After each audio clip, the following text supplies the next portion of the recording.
আপনি এনাকে দেখেন, এই হচ্ছে ওয়ার্ল্ড ওয়াইড হ্যান্ডসাম জিন। আর এনার বয়স বাড়ার সাথে সাথে বুড়ো না হয়ে আরো ইয়াং হয়ে যাচ্ছে। এখন আপনি এনাকে দেখেন, এই হচ্ছে আমাদের গুড বয়। আর এখন এনার স্বভাব এমন হয়েছে যে শয়তানও এনাকে দেখে লজ্জা পাবে।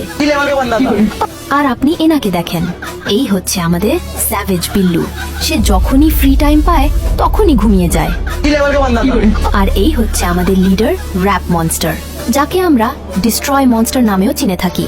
মানে আমাদের লিডার কোনো জিনিস টাচ করে আর সেটা ভাঙবে না, এটা তো কোনোদিনই হতে পারে না।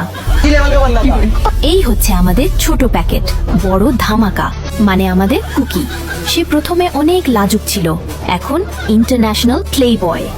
আর এখন লজ্জা কাকে বলে সেটা তো সে জানেই না।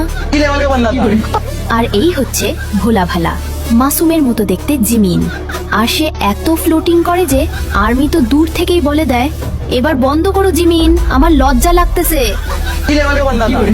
আর এই হচ্ছে আমাদের জে হোপ। সে এত ফানি যে ডিপ্রেশনের মতো কোনো জিনিসই ছিল না আর্মিদের জন্য।